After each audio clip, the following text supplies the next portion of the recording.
The Quran. For 1400 years, Muslims have endeavored to understand the secrets embedded in its verses. The Quran has several levels of meaning, and you discover them by constant reflection and by rendering the Quran into an open text. Its words have inspired civilizations to greatness. Islam spread within the first 100 years of its existence and created an empire greater than Rome had seen it. Yet some have found in the Quran the basis for a violent ideology. There are many religious figures who are very emotional, who are interpreting the Quran in a manner which suggests confrontation and violence and death. What then is the true meaning of the Quran? They say that little knowledge is very dangerous. Just to know how to read the Quran is not enough to understand what the Quran is saying.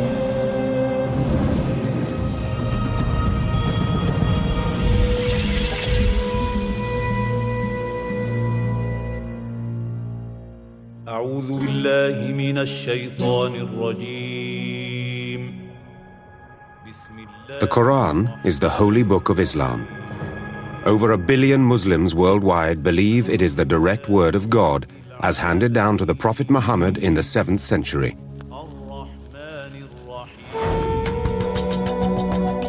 Unlike the Bible, the Quran does not have a narrative structure. Instead, it is made up of 114 chapters organized mostly by length. Some are several pages long, others just a few phrases. According to Islamic belief, God revealed the verses of the Quran to Muhammad over the course of 22 years. Scholars compiled them into written form only after the Prophet's death. Deciphering the Quran's meaning, therefore, has presented a challenge for a long time. It doesn't tell the story of Islam, it doesn't tell the story of the Prophet Muhammad or the early Muslim community. It really doesn't tell any stories at all. The Quran is essentially God's dramatic monologue. For a small minority of Muslims in the 21st century, that monologue has been used to justify an extremist political philosophy and a violent strain of religious fundamentalism. Those who resist God and His Messenger will be crumbled to dust, as were those before them. Chapter 58, verse 5.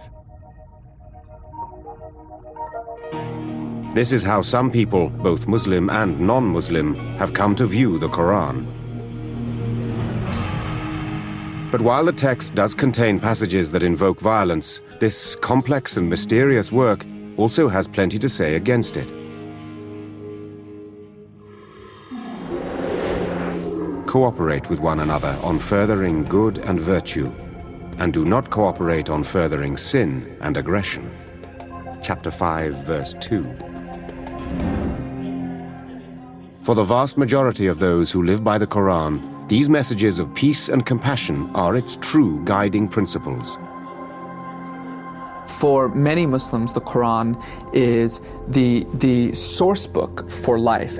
In other words, it's not just a book that tells the Muslim about his or her relationship to the divine creator, but it's also a source book of moral guidance. How can two worldviews, one of peace and one of aggression, coexist within the same book? Those who want to present a picture of Islam as a violent religion will focus on those few verses that say the violent thing, and the ones who want to say that Islam is all sweetness and light and toleration will pick the other half. Neither is, of course, entirely true. These contradictions are, in many ways, the product of some 1400 years of culture and conflict.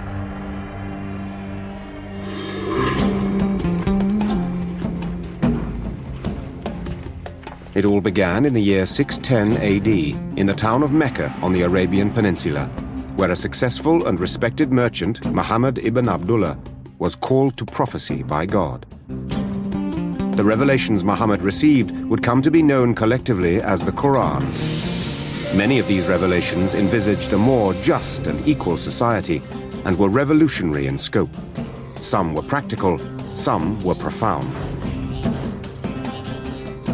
When Muhammad began to preach these messages from God, they quickly captivated the hearts and minds of people who had suffered generations of iniquity and oppression. We have to care for the poor. We have to care for the needy. We have to care for the impoverished, those who are disenfranchised and powerless. That is really the main thrust of Islamic social justice. What had been an array of warring tribes, each with its own pantheon of gods, was soon unified by Muhammad under the banner of Islam. Within a few decades, the Quran's message extended across the entire peninsula. After Muhammad's death in 632, Muslim rulers, or caliphs, continued to spread the word of the Holy Book and report to the people the truth from your Lord.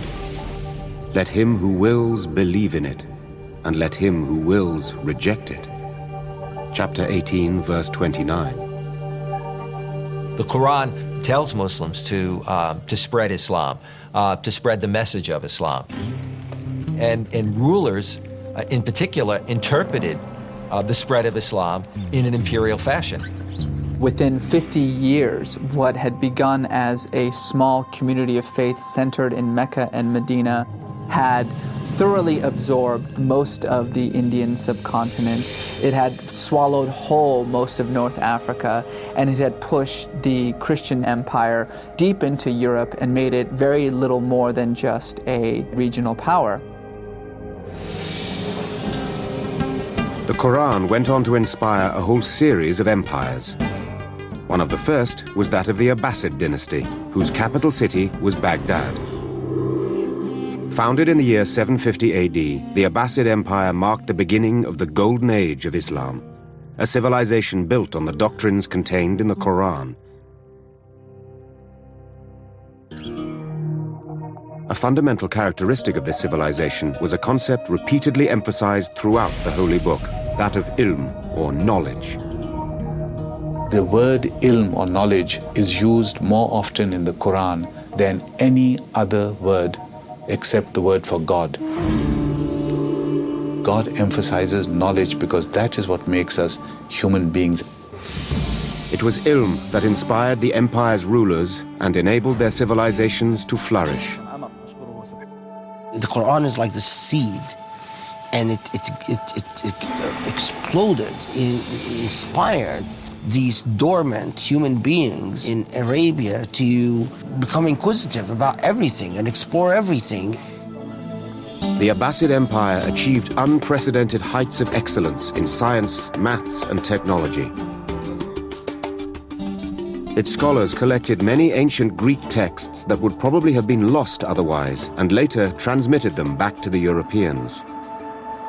This was an era in which the great works of literature, the great works of philosophy, in particular Aristotle, were preserved not in Greek, but in Arabic. These great works that essentially become the foundation of Western civilization were translated not from Greek to Latin, but from Arabic to Latin. The Quran also served as an inspiration in the fields of art and culture. In Islamic art, for example, we find that there's a tremendous emphasis on calligraphy, that is, on the writing in a beautiful way of the Arabic script, particularly when it's Quranic verses. You know, the Quranic verses as decoration become almost emblematic of Islamic art. Like the Christian monks who first copied the Bible, the calligraphers chosen to transcribe the Quran were held in high esteem, and it sometimes took several years to create a complete copy of the sacred text.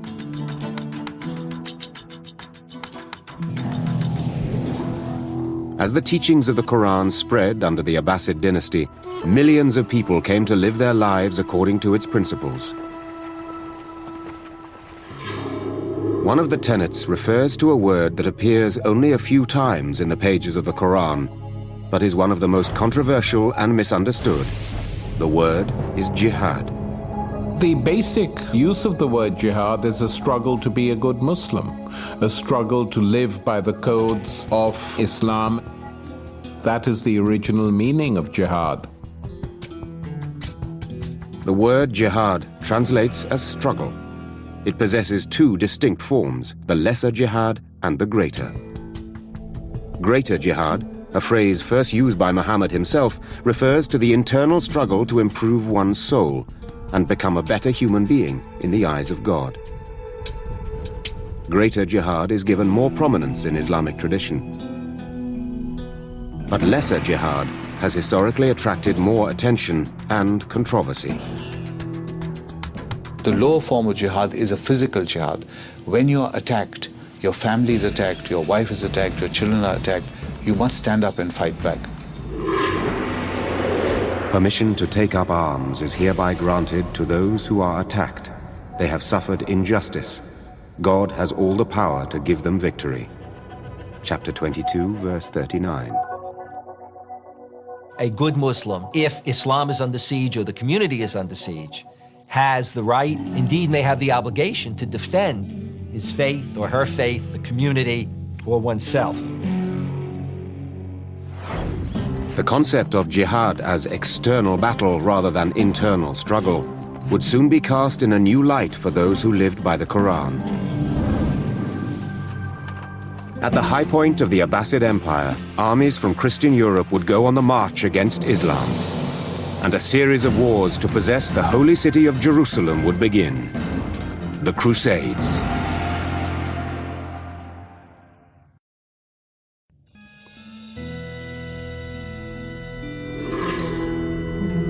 In the 10th and 11th centuries, from Spain to India, two holy books served as the spiritual guides for millions of people: the Bible and the Quran.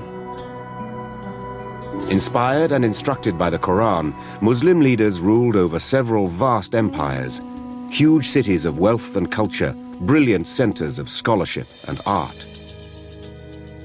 Christian Europe, however, was languishing in what came to be called the Dark Ages.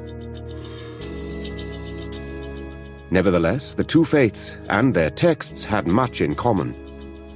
Islam viewed the adherents of Christianity and Judaism as fellow people of the book, who believed in the same one God.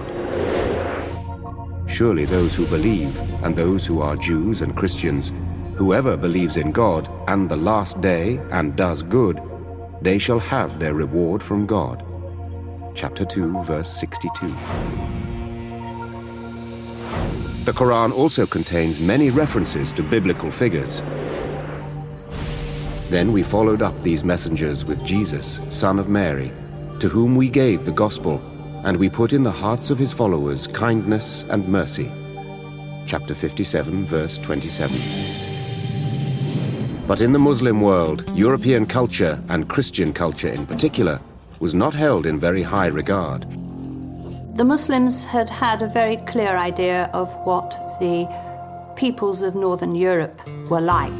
They were of the wrong religion, they were boorish, they were unhygienic, they were like lumbering animals.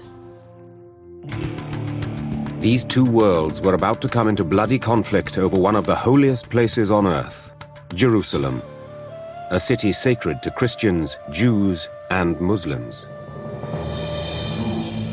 After Mecca and Medina, their third most sacred city was Jerusalem. There, in Islamic tradition, the Dome of the Rock marked the place where Muhammad ascended into heaven. For centuries after the death of the Prophet in 632 AD, Jerusalem was ruled by Arab Muslims who had spread the message of the Quran throughout the region. Then, approaching the end of the 11th century, Turkish Muslims took control of the city. The Turks are not Arabs. They're a separate ethnic group, but they're Muslims. Then they moved down south through Syria and in 1077 conquered Jerusalem from the Arabs. The Turkish Empire was also expanding westwards and soon posed a direct threat to Christian Europe. The Byzantine Orthodox Church, situated close to the borders of the Turkish Empire, was the first to feel the pressure. In 1095, Byzantium made an urgent request for assistance from fellow Christians in Rome. The Byzantine emperor sent a message to the Pope in Europe saying that he needed help to defend his frontiers against the incursions of the Turks who were coming ever closer to Constantinople, his capital. Pope Urban II agreed to give military assistance and appealed to powerful knights throughout Europe to go and fight on the side of Christianity. To motivate them, Pope Urban presented the conflict as a crucial battle between the faiths and their sacred texts. Urbanus packages this together with an appeal not only just to push the Turks out of Asia Minor, but to continue on and push the Turks completely out of the regions that they had taken, including Syria, but most importantly, Jerusalem. In 1096, the First Crusade was launched. Over 50,000 Christian peasants and some 7,000 knights set out from Europe on a march to the Holy Land. After a punishing 3-year journey, they reached the hills overlooking Jerusalem and laid siege to the city. The siege lasted a month, during which more than 1,000 crusaders died from both combat wounds and disease. Then, on the 15th of July, 1099, the Christians broke through the walls that protected Jerusalem and poured into the city. There was no love lost between these people. The Crusaders, who had now been for 3 years on the road to get to this place, and who had spent many weeks now outside of Jerusalem thinking they were about to die. And when they went in there, it was a pretty brutal sack of the city.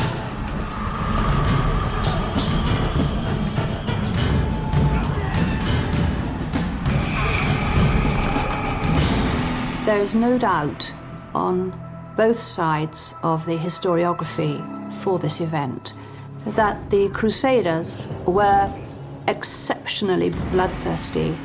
The memory of the brutality of the Crusaders is still with Muslims today. In the aftermath of what was a devastating defeat, many Muslims looked to the Quran, seeking reasons for the catastrophe. Immediately after the coming of the First Crusade, religious scholars were assembling and saying to themselves, reading the holy text, "What have we done wrong? Why have we incurred God's displeasure?" One concept within the Quran proved to be vital, as Muslims attempted to understand how they had lost one of their holiest cities and how they might be able to win it back. They turned to jihad, or struggle, and laid the groundwork for their own holy war. Islam at that point did not have any equivalent of the holy war. This is how the very word jihad changed its meaning as a result of the Crusades. But Islam would not embark on a holy war for another century, when 2 warriors came to prominence, 2 warlords who would use jihad as their rallying cry. Nur ad-Din was a powerful leader who, in 1146, took control of parts of what are now Syria and Jordan. A deeply religious man, he immersed himself in the study of the Quran. Everywhere he went, he took with him religious scholars, Quran readers, mystics, inspiring the troops, reading out relevant verses of the Quran to do with jihad. Fight them. God will chastise them at your hands, and he will lay them low, and give you victory over them. Chapter 9, verse 14. Nur ad-Din perceived these passages as a call to arms to win back Jerusalem. Nur ad-Din's interpretation of jihad resonated with his subjects who were eager to defeat the Europeans. When a second army of crusaders sent from Europe in 1145 reached the lands controlled by Nur ad-Din, it was roundly defeated. Nur ad-Din's victories were an inspiration to those around him, especially his deputy, a young warrior who was also a devout student of the Quran. His name was Saladin. He worked really for the spiritual rebirth of the region. And so he was a very religious man. One of his friends said that he thought of God and also the jihad all the time. And if you weren't talking to him about that, he didn't want to talk to you. In 1174, as momentum was building towards an all-out assault to retake Jerusalem, Nur ad-Din died. The reins of power were taken by Saladin, who began immediately to plan an assault on the city. But before it could be implemented, Saladin would have to face the Crusaders in a bloody and decisive battle outside Jerusalem. On a dry mountain plateau under a scorching desert sun, Saladin and his warriors were comforted by verses from the Quran as they prepared to meet the Christian enemy.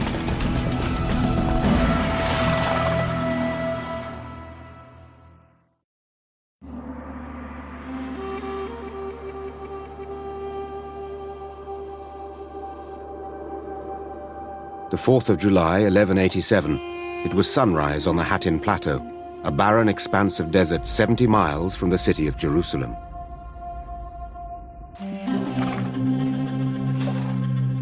Muslim soldiers prepared to attack an encampment of Frankish crusaders. To encourage his men, their commander, Saladin, ordered a religious advisor to read passages from the Quran aloud to them.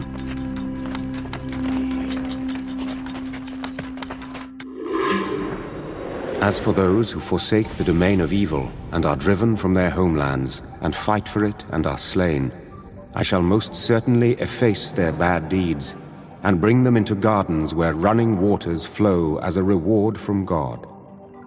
Chapter 3, verse 195. At this point in history, for the first time, small copies of the Quran allowed Muslims to keep the word of God by them at all times. Because the Quran began as an orally transmitted doctrine, each village had its own hafiz, or person who memorized the entire holy book.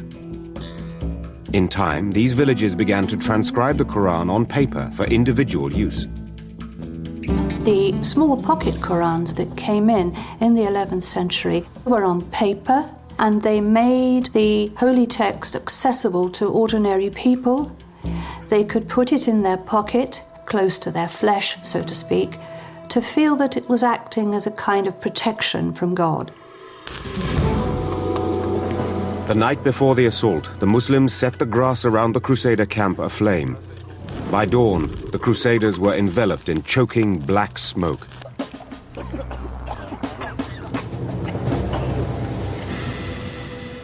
As the sun rose over the battlefield, the Islamic army attacked.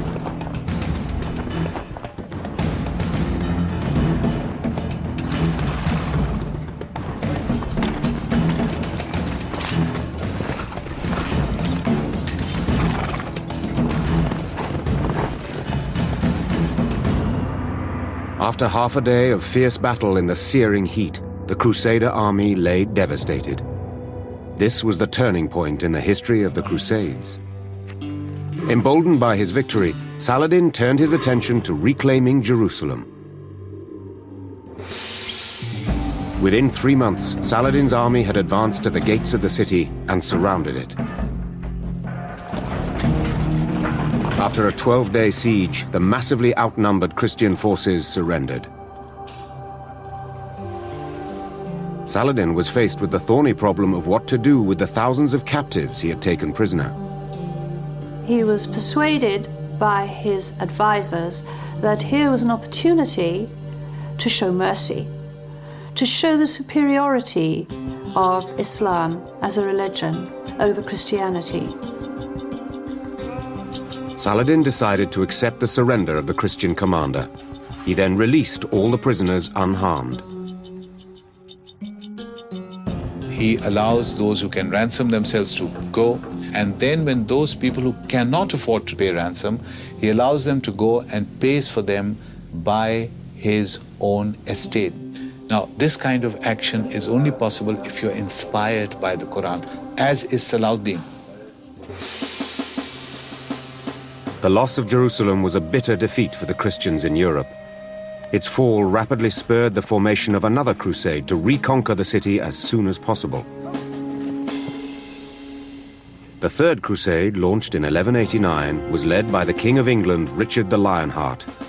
Like Saladin, Richard was renowned for his devotion to his faith and his bravery in battle. The two warriors were worthy and well-matched opponents. Richard would have heard about Saladin and his reputation even before he set out from his home in Europe to the Holy Land. Saladin had been much praised and feared. Richard's early encounters with Saladin's forces resulted in decisive victories for the Christians. But taking Jerusalem proved much more difficult.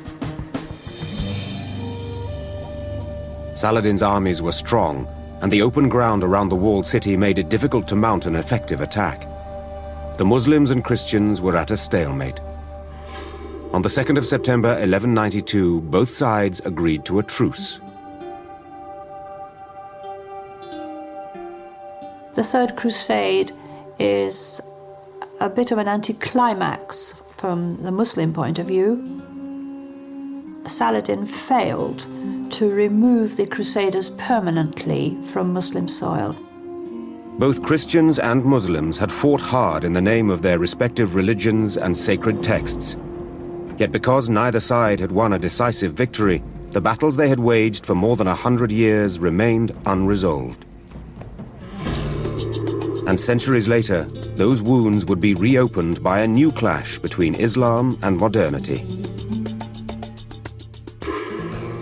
When it came, two Muslim scholars would help lay the groundwork for a new age of Islam, one that would advocate a fresh view of the Quran and what it says about jihad.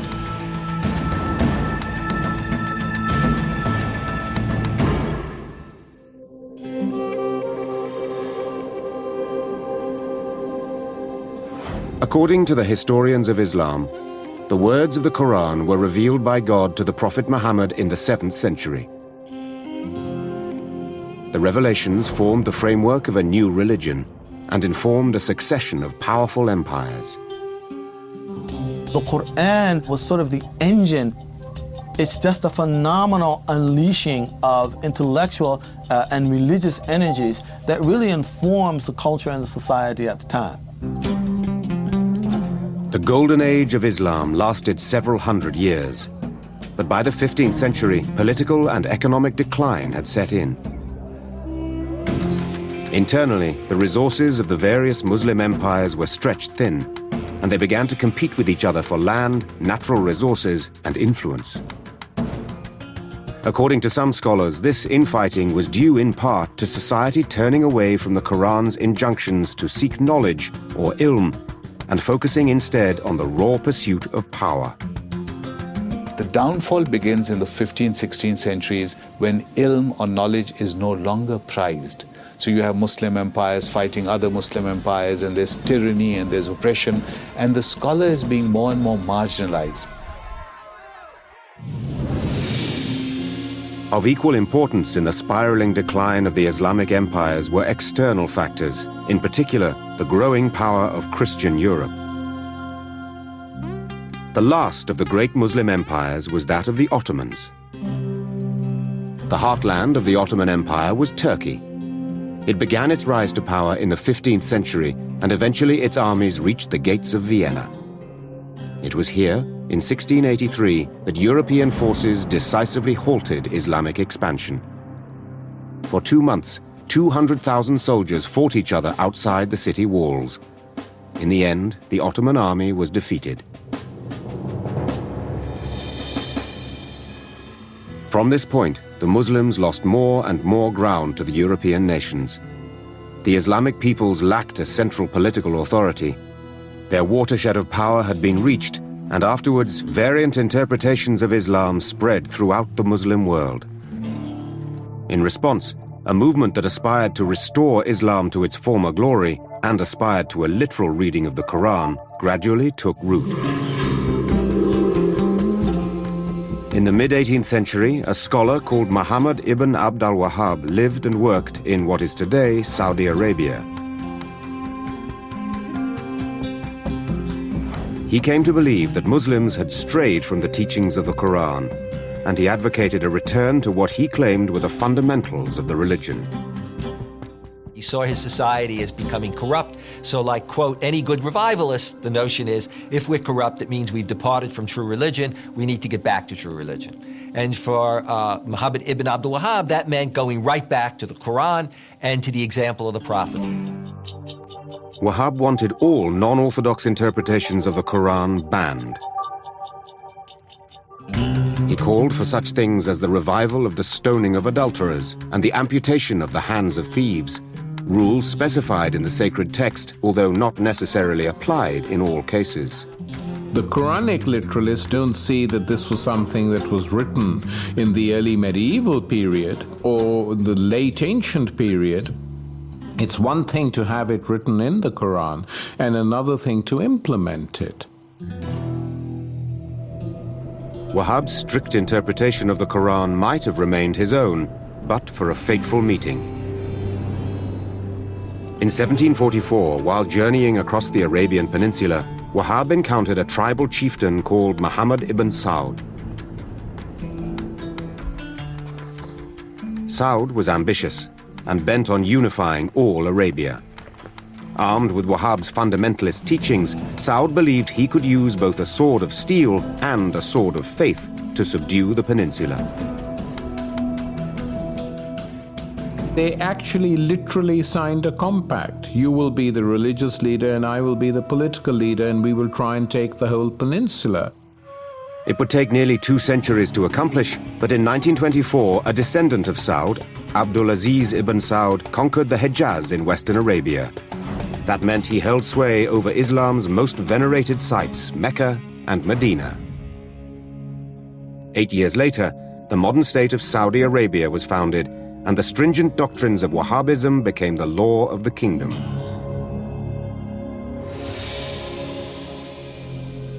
But it was not Wahhab who created a fundamentalist doctrine for the modern age. This was accomplished by an Egyptian journalist who built on Wahhab's philosophy and created his own interpretation of the Quran. It was grounded in violence and steeped in controversy.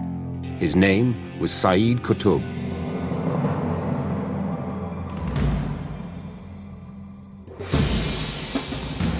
(1918).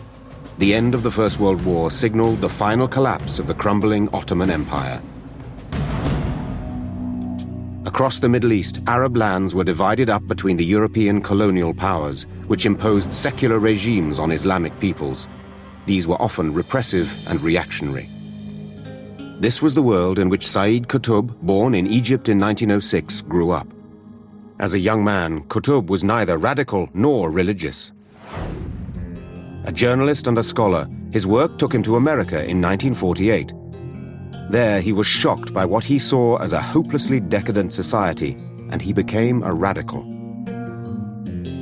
When he came to the United States, he was largely secular. So I guess one has to believe him that what freaked him out about the United States were 2 things. One was the segregation and the racist laws which were still in force. The second thing was women. He was totally taken aback by the freedom with which women transported themselves. This came as a big shock to him. When Qutb returned to Egypt, he joined the Muslim Brotherhood, a political organization that opposed British colonial rule and advocated a return to the time when the Quran was the law of the land. Qutb's transformation into a revolutionary accelerated in 1954 when the president, Gamal Abdel Nasser, started to crack down on the Muslim Brotherhood. Qutb was arrested and thrown into jail.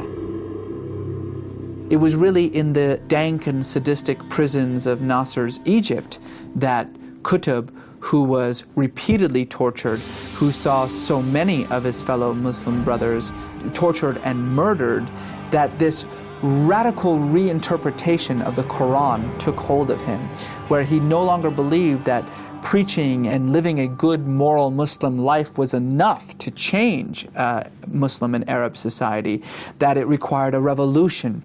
His interpretation of Islam became an interpretation of Islam under siege and of Muslims under siege. In prison, Qutb wrote two of his most important works, a commentary on the Quran and an incendiary political manifesto entitled Milestones. Like Wahhab, he argued that the Quran alone was the source of knowledge and the ultimate guide to daily life. Qutb believed that only by returning to the true faith could Islam be saved. He also found in the Quran the justification for armed struggle against those who stood in the way of this philosophy. What Sayyid Qutb did is to go to the scriptures and, in effect, say, look at the scriptures, look at those sectors of the scriptures that talk about what do you do when you're under siege, what do you do when it's a war between belief and unbelief, and he used those texts to legitimate what he was doing. His argument is that the world has changed and that the Muslim governments are no longer properly defending the world of Islam against incursions from outside. And so, he argues, each individual Muslim must now take the responsibility of military jihad on their own shoulders. In the 1960s, Qutb's writings struck a chord with many Muslims in the Middle East who had suffered for years under the yoke of oppressive colonial rule. He reinforced a growing feeling among Muslims that colonial rule was the modern equivalent of a crusade. That ideology proved to be an inspiration. And so Qutb is both an inspiration to mainstream, if you will, Muslims and Islamic activists, as well as to a whole variety of extremists that developed. This runs right down to people like Osama bin Laden and Al-Qaeda. The legacy handed down by Wahhab and Qutb to Muslim extremists in the decades to follow would cause many, Muslim and non-Muslim alike, to examine the Quran more closely and so begin a new debate about the true meaning of its enigmatic verses.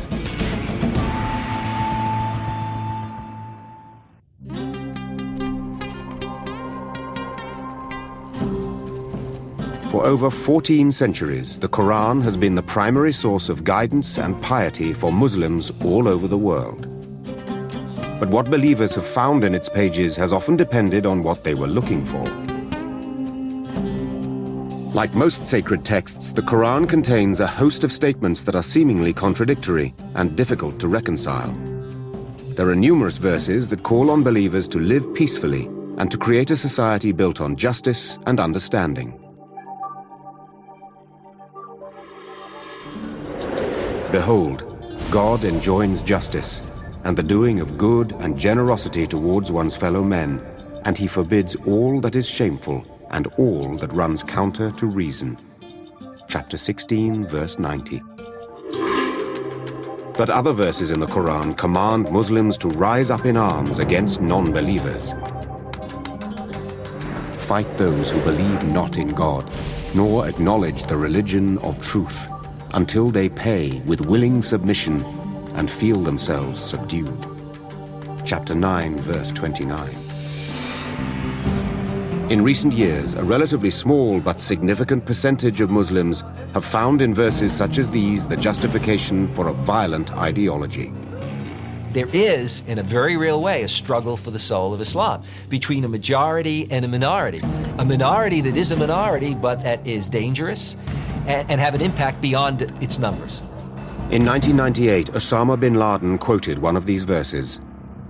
Fight and slay the pagans wherever you find them, seize them and take them captive, and lie in wait for them in every stratagem of war. Osama bin Laden quoted from the Quran and also the example of the Prophet in order to try to justify his actions and the actions of these other radical leaders in pursuing their form of jihad. But Muslim and non-Muslim scholars alike point out that bin Laden's use of the Quran is selective and distorted. What's interesting is that when we go back and look at the verses of the Quran that bin Laden quotes, he plays with them in a way to make them seem more military than in fact they are. He quotes one verse that talks about the need to fight and kill the unbelievers. And that's where he stops. But the verse continues. It also says, but when the enemy ceases to be a threat, when it ceases to fight, then remember that God is merciful. Remember that, warfare is not the primary way that you should go. Islamic scholars argue that this type of distortion is common among radical Muslims, who insist that there was once a time when followers of the Quran accepted a single interpretation of its words and lived by that interpretation. This conception that there was this one version of Islam that we can go back to before it was fractured and separated into these competing versions of Islam is simply untrue. It never existed. From the very first moment in which the Prophet Muhammad revealed the very first words of the Quran, it was absorbed and understood and interpreted in wildly different ways by a whole host of different people within the community. Whether the Quran should be used to condone acts of violence goes to the heart of the debate within Islam today.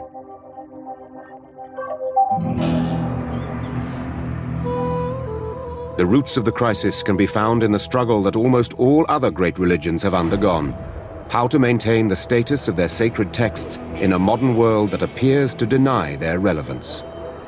Islam and Muslims are going through a period analogous to what other faiths have gone through, Judaism and Christianity. And Muslims have been struggling with this since the late 19th century, the relationship of tradition to modernity or post-modernity. What's the relationship of a religious tradition to today? Fundamentalism is a reaction to modernism. It's a reaction to change.